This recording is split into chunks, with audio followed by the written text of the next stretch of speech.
Hey, what's going on, you guys? Welcome back to Forgiven AF podcast. Remember, we run this as marketing material for our nonprofit Second Chance Mentors. But hey, check this out. This is going to be awesome.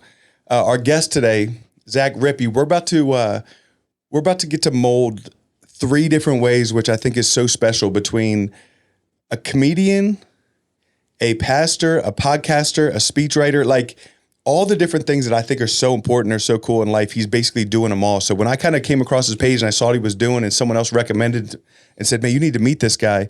We finally made it happen, and we're literally just about to freestyle this thing. So like, you guys are going to get to hear stories as I hear them, which is just cool. And that's something we've been doing recently. And I think it's just a little bit more fun than me just coming up with scripted questions all the time. So I'm glad you guys are here. Welcome back. Before we get into that, real quick, what I would like to say is next week we are doing all the boys back to school shoes and haircuts. Okay. So I have a barbershop, in Arlington, and it's called what's it called? Wow, that's crazy. The Locker Room. Sorry about that, y'all. I just totally threw a blank, but it's called The Locker Room. And the barbers are going to let the boys come in, all get haircuts. Then we're going to go to the mall and get their shoes so they're all ready for school. So we're super excited about that. Thank you guys for your donations and your help and for making all that happen. It's really cool. Okay, Zach, back to you, buddy. Man, first of all, thank you so much for being here, dude. I'm really excited about this. What an honor, man. This is the first time I've been to the gym all year. It's not even for a workout. I love that. That's funny. Oh, man. So obviously, look, the comedian comes out in its first sentence. This is something did you plan that? Or No, really it totally just came out. So you're just naturally funny. Yeah, I try. Yeah, it's just like a second nature, you know, it's a gift for sure. That is so funny, dude. All right. So check this out. Where are you from? Like, you know, who are you?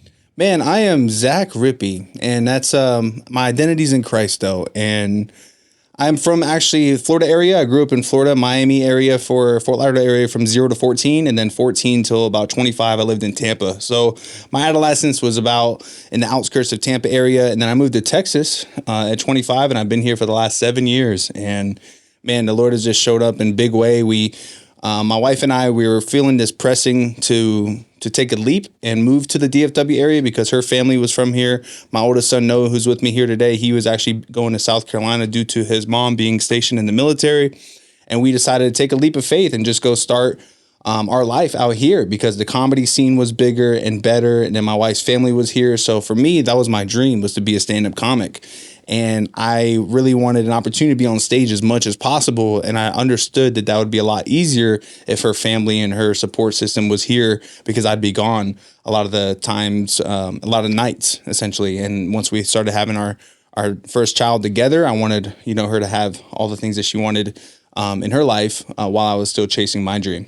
That's got to be hard because starting out in comedy, I mean, while you're just trying to get your feet wet and stuff, there's not a whole bunch of money there at that point, is there? Oh, no, you're doing open mics and you're lucky if, you know, you do a showcase and you're making $25, you know, and I started seeing that the real money was actually in producing shows where you go to a venue, you pitch them the show idea, you pitch them the fact that like, yo, we can start an open mic here. We'll have weekly attendance. We'll have weekly performance. And that's where the venue starts paying the money rather than like you being on a show somewhere, just a one-off. You know, the one-offs were harder to obtain a salary from that. But then once I started seeing that was how it kind of worked, I started doing that a little bit more.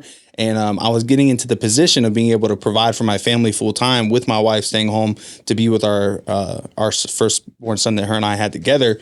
And COVID happened right when I was putting my 2 weeks. Oh, really? And that's when everything kind of... Were you guys already here in Texas at that point? Yeah, so this was 2018 to 2020 was when I was really thriving out here in the DFW. I was doing like clubs and casinos and producing multiple shows. I was doing like 4 open mics a week as far as producing them goes, which means I'm hosting it, running it, getting paid from it. And then I was doing 2 monthly shows, which same thing. And then at different venues on different nights of the week. And then I was performing it, you know, when somebody booked me out of town, and then you know, one thing led to another, and then boom, COVID happened, and then all the dates were knocked off my calendar. Ouch. So what do you do at that point? I mean, do you panic? I definitely panicked, bro, because I moved here for that. And I was like, man, Lord, like, what is this? And keep in mind, I kind of knew God at that point, as far as like I was going to church. I met my wife in church. I was writing down what the pastor said. Like I was like relatively seeking, but I was definitely still living for myself. I was definitely still living for the fame and the fortune and the lights and the attention and all the things that kind of come with that vanity lifestyle of pursuing being famous in stand-up comedy.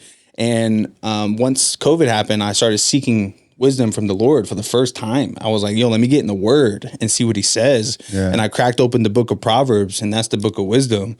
And I was like, man, the scriptures were jumping off the page. It was just hitting me. I was feeling the revelation of it. It was like the blueprint for life that I was really seeking after in that moment. And I was feeling really good about myself and my situation, despite the uncertainty that COVID brought to my comedy career, to my family, to my finances. Yeah. And then I just started really leaning in. And then I went to the book of John.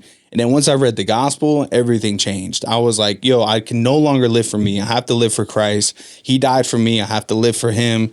I don't want to be on stage pursuing my own glory. I just want to point people to him. And then so that's what led me to launching I Like Birds podcast. And in that first few seasons, man, I was just dropping episodes. Like I did like 10 a month, bro. Like Really? three a week, you know, sometimes 4 a week. I don't think people know how hard that is. That's like, you ever got to the point where you like, man, what do I do next? Not really, man. I always felt like the Lord kind of just opened up new doors too. Good. And so one thing that was really significant is I started seeing that some of my like closest friends, because of my faith journey, were also starting to come to Christ. And then they were leading their girls to Christ. And the next thing you know, salvations were happening. And then some people that were listening to the show were experiencing baptism. Some people that I vaguely knew were listening to the show and messaging me long messages about how the show was like increasing their faith more than ever. They never heard the gospel like this. And one dude was saying like the Holy Spirit wrecked him in the living room. He's like on his knees weeping and feeling the Lord for the first time. And I'm like, man, this is incredible. But it's all because I just took what I knew and then I just gave it to other people. So I was learning. So the concept is this: you learn as I learn. You know, and I like the Bible and I like words. So therefore I like birds, and I would just read the scriptures and then give stories and testimonies and relate it to humor, related to vulnerable moments, related to things that are going on in the world around us. And people just really connected with it. And it just showed me like, oh, God's way is much better, because my comedy stuff was working out, but it never felt like that fulfillment feeling of like, man, this is like purposeful. This is like meaningful. This is impacting people. Comedy was great. You're making people feel joy, but then they go home, you know, but this is like everlasting. This is like eternity, you know? So I just kept on that road and went to Bible college from there. And then I went in an RV journey, went on the road to spread the gospel, went to Africa. So many things have happened. I feel like God kept Hold on, I'm going to up. come back. Let's go back. Tell me, what's an RV journey? Bro, the RV journey is a crazy time of my life. So in 2020, so March, COVID happened. May is kind of when I got baptized, gave my life to the Lord, launched a podcast. Everything kind of changed in May. And then in September of 2020, my best friend Armani died. And Armani was one of the ones that was getting closer to God during that time. And he even brought his Bible on the vacation that he lost his life on. And I started seeing in that moment, though, like once all that kind of transpired, he was in ICU for about 10 days.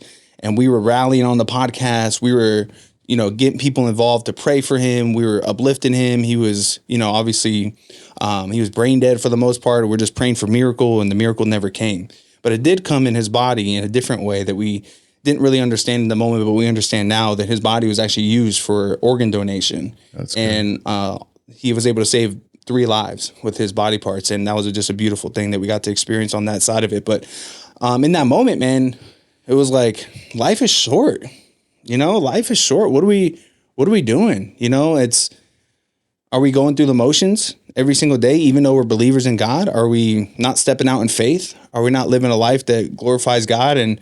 And so my wife and I just, one day I watched a YouTube video, and it wasn't even a YouTube video about like an RV thing. It was just, her and I have always kind of talked about it. It's always been on the little, you know, on the little sly. And then I watched Tom Green on Joe Rogan. You know what Tom Green is? This is the Tom Green show. Yeah, dude. Yeah. So he was talking on Joe Rogan in 2020 about how he was living in a van and was seeing the country and loving it.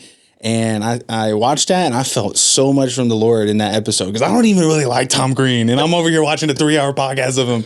And I was like, man, I think that this is like something that would be really good for our family and good for our hearts in this season of grieving and needing healing. So we sold all of our stuff. We bought our RV literally like a month later. We put some stuff in storage. We hit the road 3 months later after doing some renovations, and we were on the road. We were the hippie rippies, bro.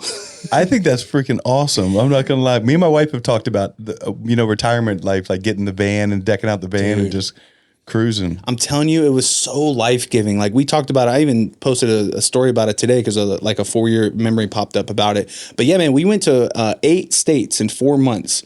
And we were just going to campground. We were going to mountains. We were hiking. I was in one of the best shapes I've ever been in my life during that time because I'm moving constantly. Yeah. We're grilling out steaks on the fire. We're just living it up, man. We're living in a place of just like, Lord, like, what do you have in store for us? Show us the next path. And then granted, we came back and it allowed us to see how much we value land and we appreciate like nature all around us. And then, fast forward a year later, from when we returned home, he moves to Texas for a season. My son here, Noah, he moves to Texas for a season, and then we decided to, all right, let's get more roots in the ground here.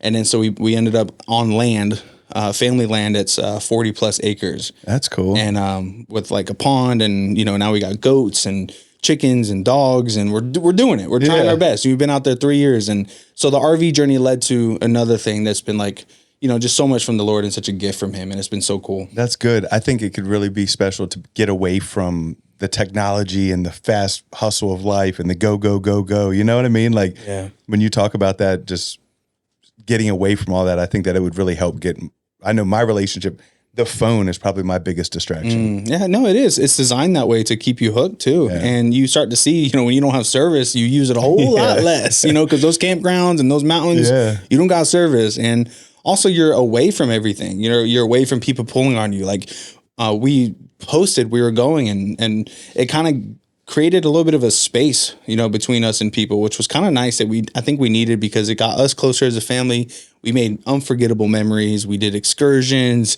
We had just simple days. We never felt like in a rush. It was like the most present we've ever been, and being able to be around so many RVers as well, like in the campgrounds that have a similar mindset. Yeah. Man, some of the best people in the world, and we made friends and lifelong relationships. I feel like we're out there. We spread the gospel. One dude experienced like massive salvation and healing and redemption and freedom and deliverance in his family. And he has a family of 5, and me and him are still buddies to this day. And we were just fishing on the river, and man, that was a crazy, crazy testimony right there.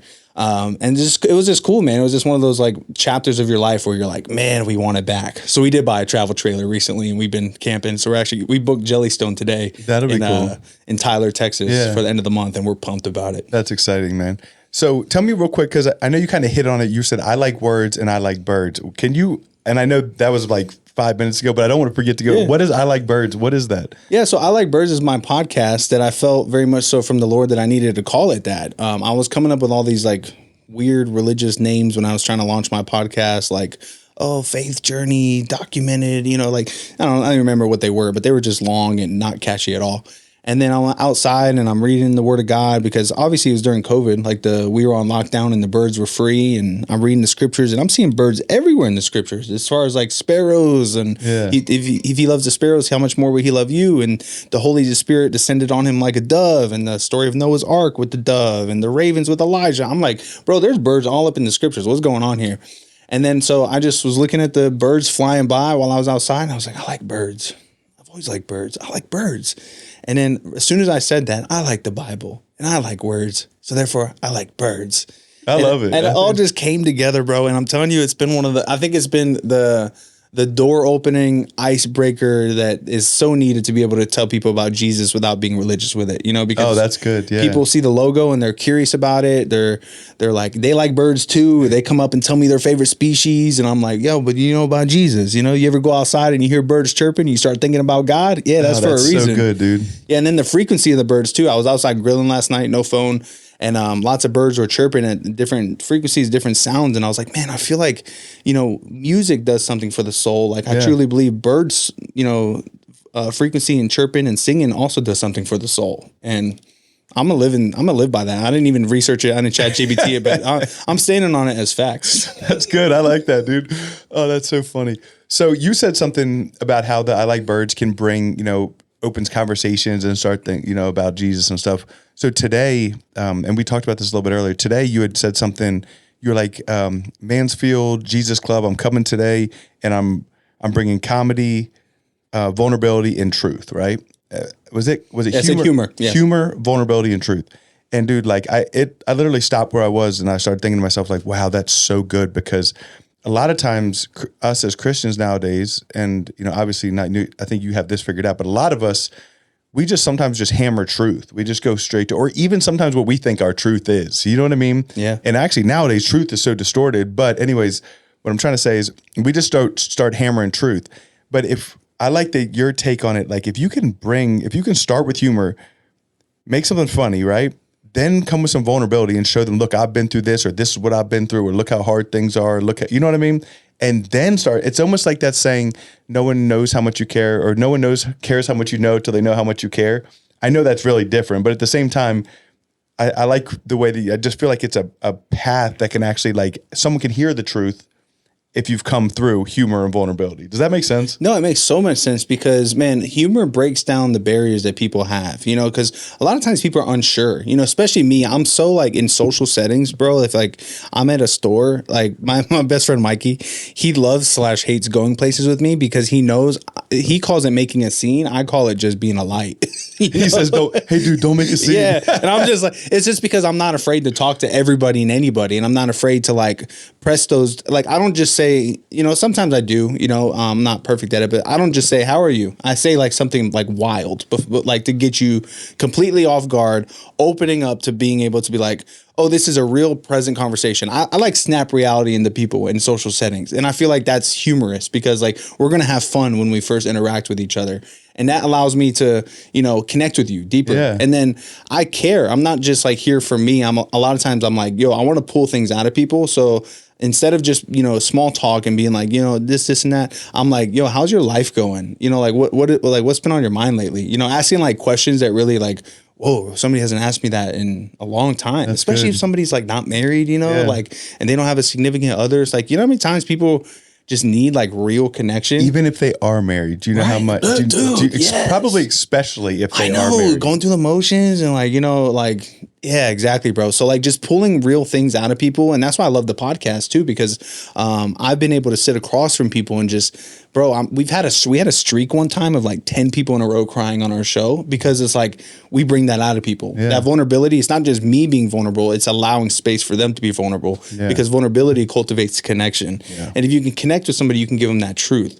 And if you give him that truth and it's Jesus and he's doing all the work, you're just sowing the seed. You don't have to be responsible for the salvation, That's right? so good. It's all on him. So it's like I did my part. I was the light by making you laugh and joking. I was vulnerable by being essentially Jesus at the well. Like he didn't come for the water, he came for her. Yeah. Right. So if like I can show people that that's also why I'm there. If I go to a restaurant and there's a host at the host stand, it's like I'm not just here to eat. I'm here for, the Lord sent me to my people. That's so good, dude. So then boom, it leads to something else to where it's like, oh, they got a seed of Jesus and they might not even known it. Even if you don't hit them with the truth in that moment, they're still getting the first two seeds. Yeah. And I feel like God's just going to keep watering that. And it's like, that's your part. That's what you can do. And that's how you can be the light of this world, especially with everybody looking down on the phone all the time, especially in social settings. It's like, we can be different. We can be salt and light and we can go out and show people that we care.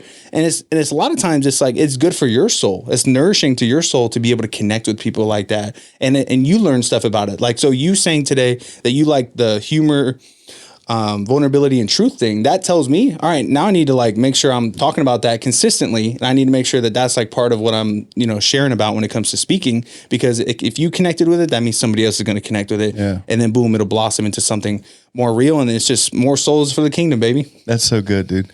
So do you still get out and do comedy? Like, or what's the transition like from before Jesus to after Jesus when it comes to comedy? Man, it was so hard because it wasn't because my material was like dirty before. I had a lot of clean material, but it was almost like I was on this whole new mission. And it was like, it's not just comedy. I'm not just trying to make people laugh. And I saw that comedy was so dark and so dirty. As far as content goes, it was hard for me to kind of like step in there and not be like almost like not necessarily tempted, but conforming to the patterns of that. And then also I was mad at comedy for a while because in my scene, like I was sharing with you, I did a lot for the scene. I had a lot of shows, a lot of opportunities. I put money in a lot of people's pockets, comedians specifically. And the scene kind of turned on me during COVID because I was very outspoken on my faith. I was very outspoken on truth when a lot of comedy scene is very much so at that time. I think they've gotten better, but they were very much so believing the media. They were believing the narratives. Yeah. So when I was pushing back against that, there was this big resistance that was happening. Or you're trying to not wear a mask. Or yeah, exactly, bro. And that like really bothered me because it was like, man, I'm not telling you what to do. I'm just telling you like this is like the truth, and I'd share stuff. And I realized that like anything political, man, I just kind of like it made me want to like just take my hands off it because it's like it doesn't really work, you know, because you're trying to give truth before you're giving comedy and vulnerability. Yeah. You know, you're just like, okay, they're not ready. They haven't been warmed up for that yet. Nobody posts on Facebook. It doesn't matter what it is and how much factual it is, and someone on the other side says, "Oh yeah, that's true. Now I'm going to switch sides." Yeah. Like it's just constant. No, exactly. It's war, and it's not even a war of the spirit, you know. And that's the thing that's like, I'm not going to participate in that. So like I had to learn that. So I got kind of hurt by comedy for that first year, where I felt like I couldn't even go back, you know, because of like all that hurt, and then as time progressed and I just started, you know, doing what I'm doing. And honestly, I feel like the success of my show helped me kind of come back in a way that was like, okay, I can re-enter this with new eyes and a new heart. And then I started seeing that, man, this scene in the DFW comedy scene is not what it was there then. It's actually a lot more, it's younger, it's better. Gen Z is very like supportive of people and very like friendly. And, they're encouraging of one another. And it has been cool to kind of come back as like, instead of a 27-year-old, you know, trying to figure it out. Now I'm a 32-year-old man, like coming back like with some experience in my life. I lost a friend. I went to Africa. I wrote a book. I did podcasting. I did the RV journey. Like I've lived a lot of life since I was doing it full time. So coming back now, and I'm a way better speaker. Thank the Lord. You know, he's gifted me in that arena. And so I'm able to, and I've been writing jokes for 5 years doing speech writing. I didn't even tell you that part too. So I've been writing speeches for like weddings and graduations and eulogies, and have helped over 1,000 people, you know. How do they find you for that? Fiverr. I was going to say, is it really Fiverr? Fiverr is like my lead magnet right there. So how, and this is totally just me asking you this one. How much does it cost to have some, because I've done like 3 or 4 keynote speeches, and my speech is not there yet. Like it's good, but it's not where I want it to be. You know what I mean? No, for sure. I think I need your help with that. Okay, cool. Yeah. So, I mean, it sounds like you already have some things kind of written out, worked out. You already have your story. So there's a difference between like somebody that like, I have nothing to like, I have something. So that I have something, you know, and I do it like alongside you. It's probably like, you know, $400, you know, something that's like so that. worth it. Yeah. Anybody listening that ever wants to get into that, I would look out for them too and try to get, because it's coming up with your own content. It's like, this is how I like to look at it. No one thinks their own baby's ugly, right? Yeah. No one does. You're right. You know what I'm saying? But I've seen some speeches and I've had, even myself, where I'm like, oh, dude, this is perfect. But it's not. You see what I mean? Right. So it's almost like sometimes you need a professional, for sure, or just another set of eyes to go through it, you know? Yeah. And a lot of it is like knowing your spots too. It's like, all right, where do you connect with the crowd with comedy, the beginning? Where do you get them with truth, more towards the middle and the end, you know? So it's similar concept of that too. And so, yeah, definitely having somebody to help you out with that is more than helpful. And I love doing that. It's definitely not something I want to do forever. You know, it's like my main goal is to be able to speak and do comedy and write books and let that be the revenue generating machine. But at this point right now, I understand that God gave me a gift to help and serve other people, and I'm going to use that gift for that in this season. And so when I came back to comedy now, it's been really refreshing, because I used to think that comedy was my end all be all, where it's like, if this doesn't work, I have nothing. And, you know, that's a lack mentality. That's a scary place to be too. And that's like outside of God. So the first 3 years is like, I have to make it. And then, have you heard of the Kill Tony podcast? Yeah. So I did the Kill Tony podcast back then when it was still big, but not what it is now. And unfortunately, I like did something silly. I promoted other shows on my interview at a different club, at my home club, essentially. And so I got banned for 3 months from my club because I promoted other shows. It's a little strict, and I was definitely hurt by it. But back then, it just shows me like I just wasn't ready for what like comedy. Like then, it broke my heart when that happened, you know. But now, if something like that happened, it's like my hands are in all these other baskets right now, where it's like I'm not dependent on that. So going back and treating comedy is kind of almost like a hobby. But like, let's see what happens. Yeah. You know, it's been really healthy for me. That's really cool too. And sometimes God lets you walk through things. God maybe set you up to where you needed. He needed to remove you from comedy for a little bit. Oh, for sure. You know what I mean? He's like, hey, I need you to, I need 100%. Your identity is not in comedy. Your identity needs to be in me. Absolutely. And then from there, we'll add this other stuff back in. That's really cool. Yeah. So can we talk about Africa? Because I think that's super exciting. That's something me and my wife want to do. Yeah. How did that come about? Okay, it came about because my wife is a beautiful woman that loves Uganda, and what I mean by that is my wife. When I met her, when you're in your 20s, you look her up on Facebook, you see like what she's all about, and I saw she was surrounded by all these little African kids, and I was like, "Yo, this is different. This is like that's cool. That's beautiful. Like love, smiles, hugs, joy. Saw it all over." And then when I started courting her and relationship with her and then married her, I discovered that her parents actually started a nonprofit out there, which is a school which educates kids, feeds them twice a day, and makes sure they hear about the gospel and learn about Jesus. And I thought that was amazing. I thought that was incredible. And so my wife has been 5 or 6 times, and she always encouraged me, like, if you ever have the opportunity to go, I want you to go. I want you to go. And in 2021, I had the opportunity to go. It opened up. I was doing Fiverr, so I wasn't like working at a job. And I was able to it was really hard because I was trying to get into our house at that time. And my Fiverr work was dipping significantly and finances weren't looking good, but took the leap of faith and went. And while I was out there, man, the Lord just showed up, and he just showed up in my life in a way that was like very significant and very humbling and much needed. We have this life that we have here that's, problems are problems. Yeah. And I like to say that in the book because they are, it's like we have blessings, but we also have issues here, but over there, man, you start to see, man, the poverty there is just like so significant. And it's not just a few people. It's, it's not just, it's not just a street corner in Fort Worth. It's the whole area is in poverty, holes in their shirt, 2 different shoes on. They do marketplace. You can't look anywhere and see like a business or a McDonald's. There's not a lot of opportunities there. And seeing them, take baths in kiddie pools, like it just breaks your heart, and you start to see like, man, this is different out here. But then you start to see those who have Jesus, and you get to see their joy and their faith and how much they rely on God for every single meal, Sean. Like every single meal, they're relying on God. They're praying every single day. It's a day-by-day faith. It's not a Sunday faith. It's a day-by-day faith. Am I going to eat? Am I going to have enough money for this? And it's crazy to see that. And it's also crazy to see how much they love and how generous they are. So my father-in-law, he's the one that, started it with my mother-in-law. My mother-in-law is the one that kind of runs everything. My father-in-law is the one that kind of financed it. And is this how we got, is that how we got connected? I'm trying to think of this now, how that even. So they have the Subi project, and I'm not sure. I think Ann recommended me to you. She's a friend of mine, and she tagged me in your stuff. And Ann's good. Yeah, I like Ann. Yeah. Waterfield? Yep, Waterfield. Yeah, she's great. Waterfield. Oh, did I say it wrong? I say it wrong all the time. It's Waterfield. I know it's. Her and her husband, they're great. We went to church with them for a long time until they moved. I think they moved like Burleson or something. Yeah. Yeah, sorry. Good peeps. Yeah, all good. So father-in-law, funded it, and they love him there. He goes as much as he tries to go for the New Year's, and I was able to go with him for the New Year's essentially. And I got asked to preach out there and to speak, and I experienced 3 salvations during my first one, and then 3 salvations for the second one. That was incredible. And while I'm there though, my father-in-law had a birthday, and so we come back from feeding the widows, and then the compound gate opens. And then lined up 125 kids, all with birthday cards in their hand, ready to go. Trumpet players singing the happy birthday song.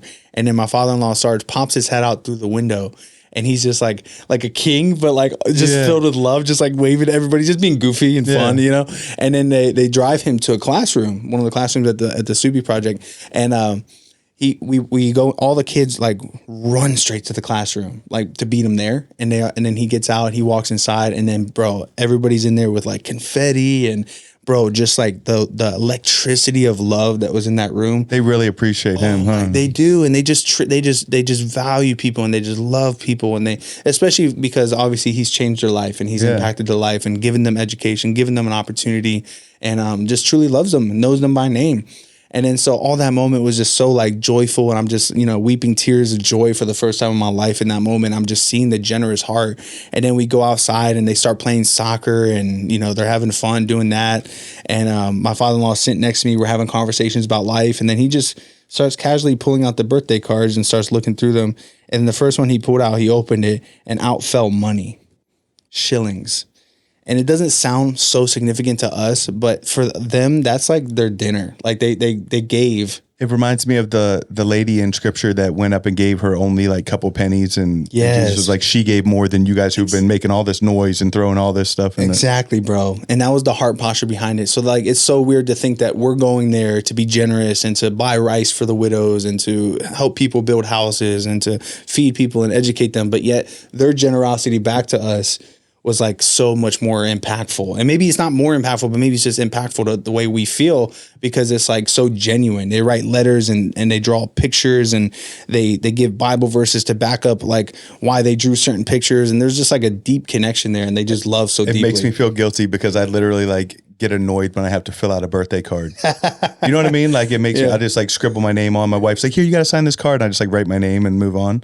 Yeah, well, you should feel guilty. You should I feel mad do. I absolutely do. I think about these kids, and they really, you know what I mean? It makes me feel like I'm like, just take everything for granted. And we really do over here. Yeah. And when I came back, I started seeing like, man, like I'm so thankful for my shower. I'm so thankful for the roof over my head, you know? And when I was there, I was sleeping on like a bunk with I had to put my shirt over the pillow, you know? And it's like, it's just a different way of living out there. And I wanted people to get a glimpse of that when I wrote the book 21 Days in Africa, because it's not just like, oh, they're poor, we're not, let's, you know, this. It's like, man, there's stories within the story of how God shows up, how God moves, how this 13-year-old kid has great faith out there and was teaching me lessons about the word and teaching me lessons about how to have more faith in God and how to have works when it comes to my faith. And, you know, it just goes so much deeper than that. And it just showed me this is family legacy. You know, this is what my in-laws been doing for the last 15 years. And not with some big church. No, they're just relying on the people that go with them, the teams, to come back and tell their friends about it. And hopefully, you know, we get some kids sponsored, and it costs $40 a month to sponsor a kid. And that feeds them twice a day, educates them, changes their whole life, changes their whole family's life, and teaches them about Jesus. And that's a soul saved. That's a child rescued. That's a child educated and equipped to go out there and just make a difference. Can we give the plug on how you said this is called the Subi Project? Yeah, the SubiProject.com. So and then Subi is SUUBI, and then project is .com, and you can go sponsor, and you can pick out your child. You can go and scroll the pictures and see who still needs to be sponsored, and whoever you connect with most, like take a leap of faith and sponsor the child, and you'll get letters from them. You'll be able to help them when it comes to Easter meals and Christmas meals, and you really build a relationship with them and just see them grow and thrive in the name of Jesus. Okay, I have a huge question here. So I've been the pessimistic person before that goes to a Christian concert and they pass out 100,000 little pictures of little kids. And then they say, you know, if you don't do this kid, you're the only one with that kid in this entire audience. So you're saying that, and I'm always like, come on, man, 95 people. I wish that was our case. No, but you see what I mean? Though? Like I'm thinking to myself that there's no way that's how it is. But you're saying this in this Subi project, like, no kidding. That kid you pick that kid and you sponsor that kid. That's really, you're like the only person sponsoring that kid. And I wish they were in a position to have. Do you know what I mean? Yeah, I do like, though. I'm not saying it about the like having a bunch of people sponsor. But no, that's wild that people do. But it makes sense. Yeah, they group them into one thing, and then they package it better. You know, they package it for the surplus. Exactly. Yeah, no, so it's like there ain't none of that going on over there. There's actually a sponsor need. Like so my in-laws are funding the kids that aren't sponsored, because sponsors drop out, not enough sponsors, more kids get enrolled. We try not to turn away people. We have a yes in our spirit, even when finances don't look right. Yeah. So there's more of a one person sponsoring 0.5 kid, you know, because of the fact that, you know, there's still some that need to get sponsored. And that's one of the big heart postures behind this book is like, let's help get more kids sponsored. Let this story impact you in a way that greatly supports what they're doing out there. And it's bigger than me, you know, and I'll tell you that's bigger than I Like Birds, bigger than comedy. It's real lives being changed, as I'm sure you know with your mentorship program. I love that. And I give you my word, the Second Chance Mentors, when we get done, Second Chance Mentors will sponsor a kid for sure. Ooh, come on. Praise God, that would be bro. really cool. And Thank you. And I'd be excited you, for all the boys in the mentorship to know that's what we're doing. You know what I mean? Yeah. So the boys, maybe I'll have the boys when we get together for our next, when we do the haircut and stuff, maybe I'll do it with them so they can help pick out the kid, you know? Oh, dude, that'd be so cool. Because that'd be cool for them to know that, you know, we're doing that together as a mentorship to have a kid that they sponsor. Absolutely, man. Yeah, check out the website and just hear their story. And, you know, I brought you a copy of the book right there. And can we talk about the book? Yeah, absolutely. I know you kind of did for a second, but Boom. Where do they, what's it called? Where do they find it? Like, Yeah, so 21 Days in Africa, you can find it on either Amazon or my website, ilikebirdsministry.com. can we be honest? It's better for you if they buy it off I Like Birds Ministry, yeah. We get more of the profit, which is great, and we're able to send it to you and sign it to you, and that's always cool. And then we can personally ship it. We always throw in extra goodies as well from our ministry, which is awesome. And then it's just very, very helpful. So ilikebirdsministry.com. We're really sprucing up the website too on there, which is really cool. And then this is awesome, bro. So here's a cool story about this book, man. In 2022 is when I published it. I self-published it, and we hit #1 on new releases in our category for the first week. We had like all the people we've ever met in our life, essentially, like get behind it, share it, buy extra copies. And it was so cool. We're like, man, #1, we're like, we're self-published. This is crazy. And then so the years went by, a couple years went by, and people kept reading the book and getting impacted by it. A few people that in my corner read it, and they started leading to sponsoring kids, which was a huge goal. I think we had like 6 people do it, and I was like, man, that's amazing. Like 6 is huge. That 6 kids' lives changed just through the power of the book. And 7, come on, and man, we had a publisher. I put this in the hands of a publisher. Her name is Jennifer, and you know her, Jennifer Wise. She says she knows you. Maybe. Dove Publishing. Okay. Oh, that's cool. Yeah, she knows you. And so I put this in her hands, and she read it, and she loved the book, and she really connected with it. She also wants to go to Uganda, has a heart for it. And then next thing you know, we're coming together. The birds are flying together. We're doing a whole reprint of the book through Dove Publishing. And this is what this one is. So it's a whole updated cover. It has trip photos inside of it so people can connect with the actual story. So if we're talking about a 100-year-old widow, you can see inside who this 100-year-old widow is. You can see the 13-year-old boy I was talking about. You can see Sarge's birthday celebration in here. And then so it's one of those things where we also added a forward too by Pastor Troy Brewer at Open Door Church, who has a huge Uganda ministry. So he got behind it, which was awesome. That is awesome. We had expert endorsements added to it: Joseph Z, Alan Addio, Stephanie Chung, Lucas Bessie, and then at the end we added a bonus chapter, which is an interview with my mother-in-law, who's the founder of the Subi Project. Cool, so I broke down like all these questions, and it's just really cool. And we changed the whole interior, made it on brand and very professional, and gave it another polished edit. So we put a lot of effort in the relaunch. And so that's why I'm very pumped to be here with you today. You should. That's awesome, dude. And I love that. Yeah. I love the way, is this one mine? The ones in the bag is yours, but you can look through it all you want. I think this is really cool, man. So I start and I stop. I've got 2 chapters written of a book that I want to write about, like kind of my past and super vulnerable. You know what I mean? Yeah. I just I get stuck, dude. Like, were you able to just sit down and write the whole thing? I mean, like, by God's grace, I got stuck there for 7 extra days. That's part of the story too. I was supposed to only go there for 10 days, and then the rest were supposed to be travel, and then I ended up getting stuck there an additional 7 days. So it ended up being a 21 total day trip experience when it came to all the traveling and stuff. And so those last 7 days, bro, I just wrote. I wrote 18,000 words in 6 days. And the reason it helped me do that is because #1, I got COVID, so I didn't want to be around anybody. And that's why I couldn't fly home. But #2 is like, man, I was journaling throughout the entire experience. And then so I would be able to take my journal entries and like reference how the days went, how the stories went, and then just be able to add stuff in between of like, truth and comedy and vulnerability. And then next thing you know, the whole book got blossomed for that. But it was so hard when I got back to finish it, because I was back in the world. I think that's the problem. I just get so sidetracked. I know, like, God has told me multiple times. My wife is big. She'll go do her little prayer journaling every morning, drink her coffee with God, she says. And she told me last week, she goes, God said you need to finish your book. Ooh, okay. And I was like, oh, man. It's just like.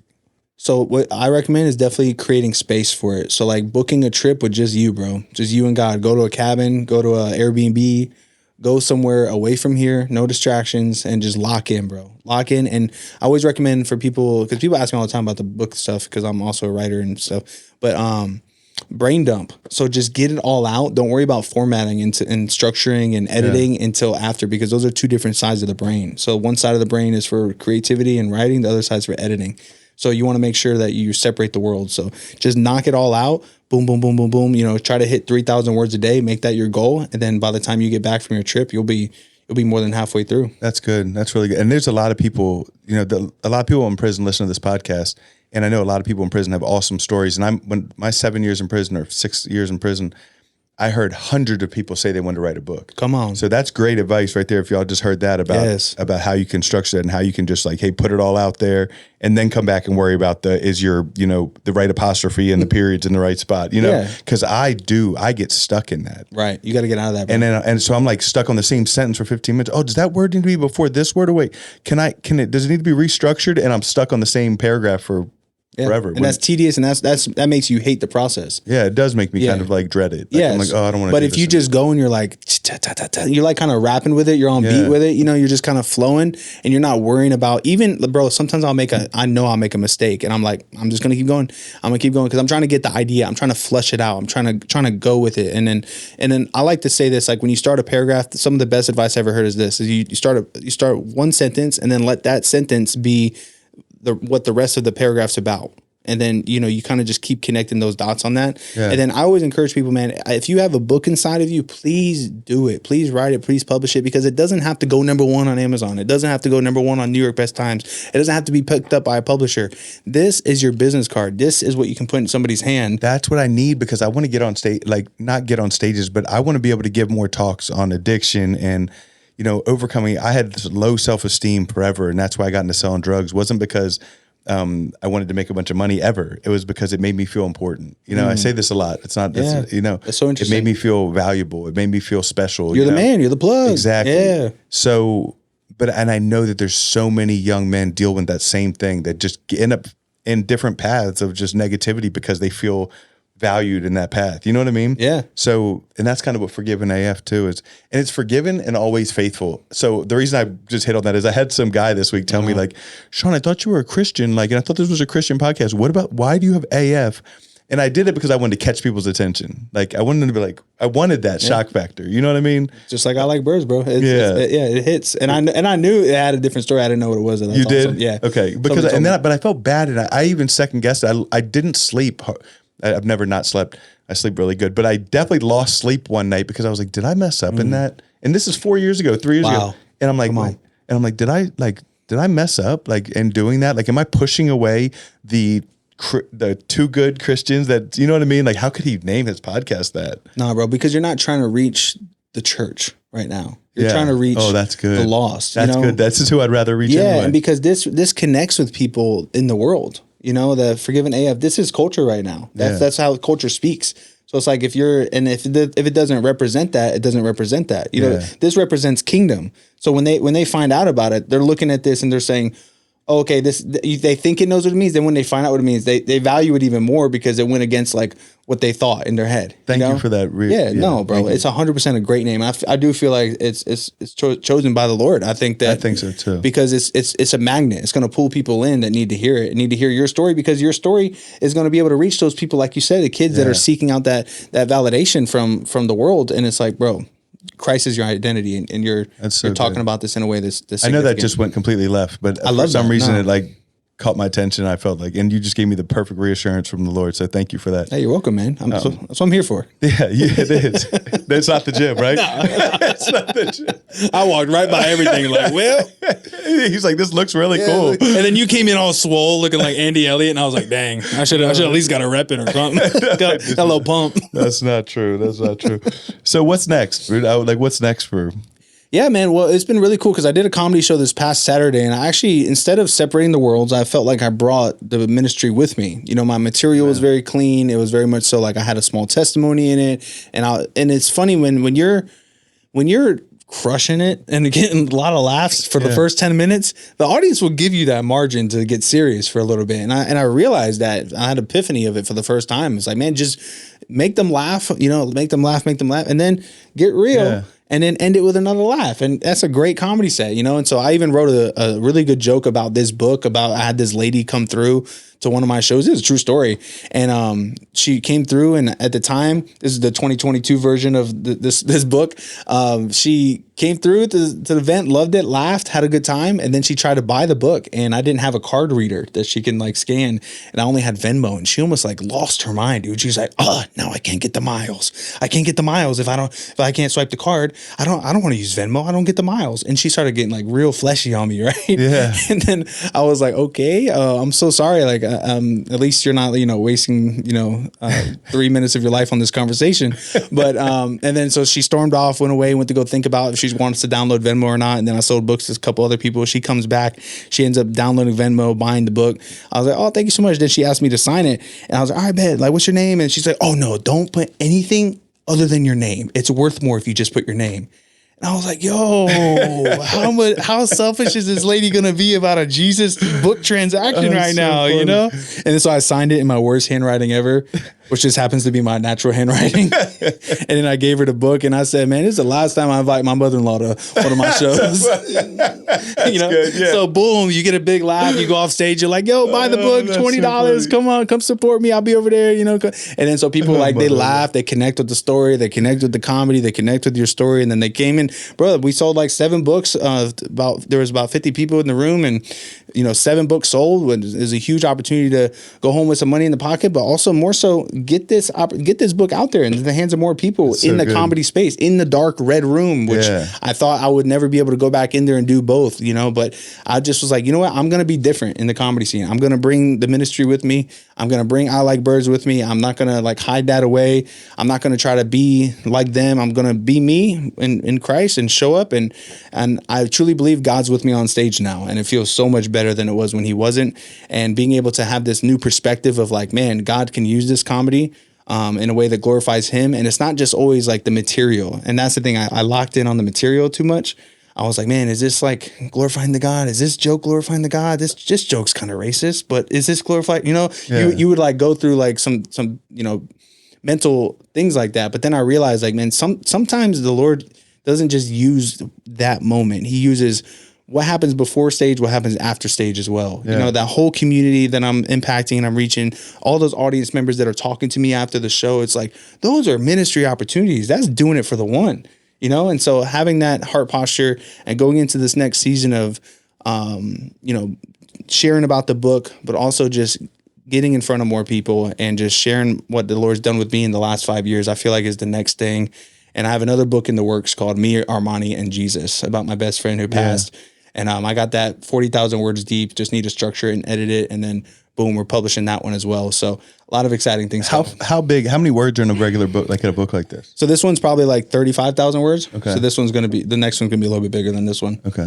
So, and then and I just want to get real quick, what is your lane as far as like, if we have anybody listen who like, I know you said you want to start giving talks, speeches, talks. Yeah. Is it like schools? That's a great question.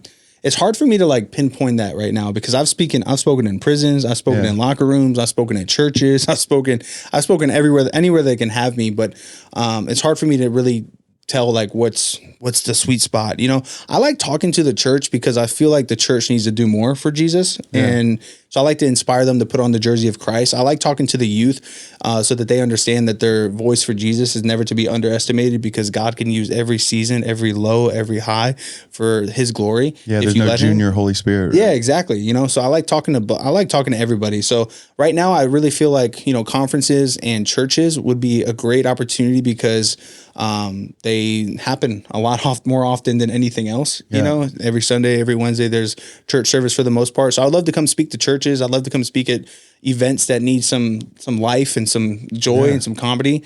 And I'm really open to that. So I even created a tab on my website for ilikebirdsministry.com/book Zach. And there's like a speaking tab on my homepage where you can click on it. You can see everything that we do. And just really just putting that out there and just getting the word out because I spoke at my Cheers for 5 Years live audience show. And dude, people were so responsive to what I was sharing that night. I was doing a whole message about purpose and creativity and using the gifts that God gave you for his glory and the art of self-expression. And where does all that meet in the middle of helping and serving others? And man, people just were leaving different. And then when I was on stage, I could hear them talking back to me. I can hear them taking notes. I can see them taking notes. And I can just see like the way they like came up after. It was like the sheep heard about Jesus in a way that was like different for the first time, And so my heart posture is to just be able to do more of that because I feel like that's where like all roads lead to that. The speech writing leads to that. The podcasting leads to that. The comedy leads to that. The Bible school leads to that. And it's all those things that I've done over the last 5 years come together in a professional manner of speaking. And I think it's super, super, super refreshing. Like what you bring to the community of faith, like I think it's super refreshing. It's not. It's always there's a lot of seriousness. There's a lot of, you know what I mean?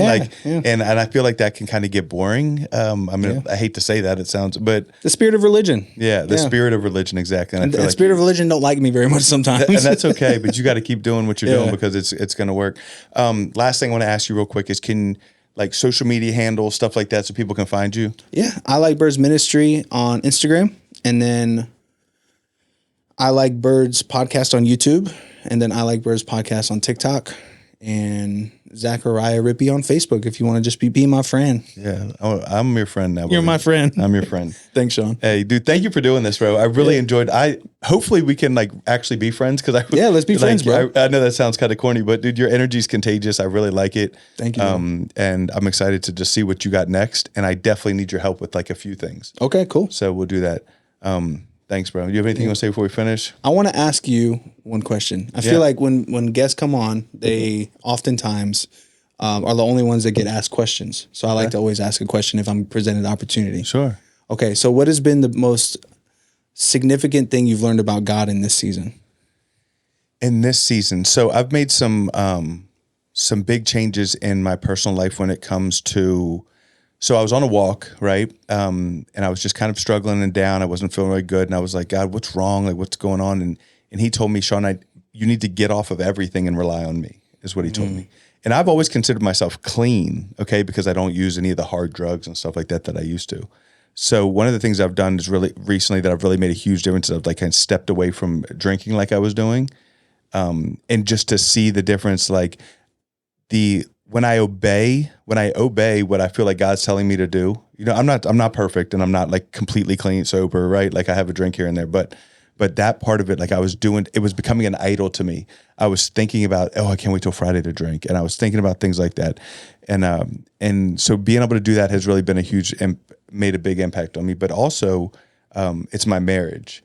It's going to counseling, putting effort into my marriage, because when my marriage is right, I feel like, because marriage is my first ministry, right? Yeah. And it's actually kind of all of the stuff that I'm saying kind of goes together, honestly, because my wife doesn't really like drinking and stuff like that. So when I prioritize my marriage, everything else kind of has been starting to like come together. I don't know if that makes sense. It does. No. But that's kind of what I've learned in this season. And it's because of God that I've realized, okay, God, like I need to put my wife and my marriage first.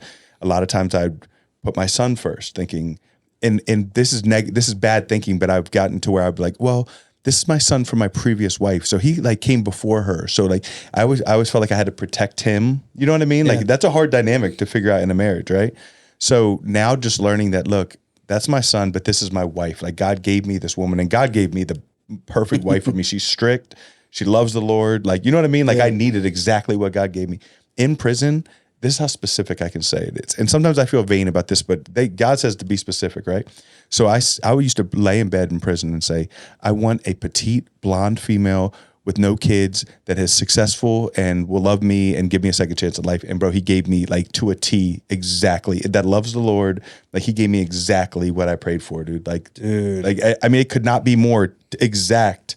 You're specific. Yeah, specific. And it wasn't, and it was like, because I got out of prison and I was working at this gym and she just happened to be a member there. And for some reason, she gave me a chance. You know, I was honest with her about my past and I just got out of prison and she was like, it's okay. And within a couple months, she was like, God's telling me we need to open a gym together. Wow. And I'm like, well, I've got $17 and a 490 credit score. I was like, let's do it. What's your credit score, baby girl? Yeah, she was good. Remember, God was specific. Yeah, right. She had it all figured out, like literally. But I rambled all that to just say that making my main ministry, which is my wife. That's a word for somebody today. And that's kind of what I feel like is what I'm working on in this season, is trying to get that all together, because there's nothing worse. You ever been in a feud with your spouse and you're going about trying to do podcasts and doing other stuff? Like it just poisons everything. Yeah, right? Poisons everything. You're so right. Yeah, you feel just like this guilt and this shame. Clouds over you. Yeah, because even if I'm trying to act justified in it, and if I'm going to fight with my spouse, I'm never justified in it. Like no matter, even if I was right in the situation, the fact that I didn't humbly come to her and say, babe, I love you. Let's stop this fight and let's figure out what's wrong. I start to say, oh, you shouldn't talk to me like, you know what I mean? Yeah. Anyways, all that. But thank you for asking me that question, because it actually just made me realize that is what my main goal and what my main thing is. He's been highlighting in this season? Yeah, for sure. Come on. For sure. So remember, you guys, if you're watching this, that you're loved and you're forgiven and there's nothing you can do about it. Peace.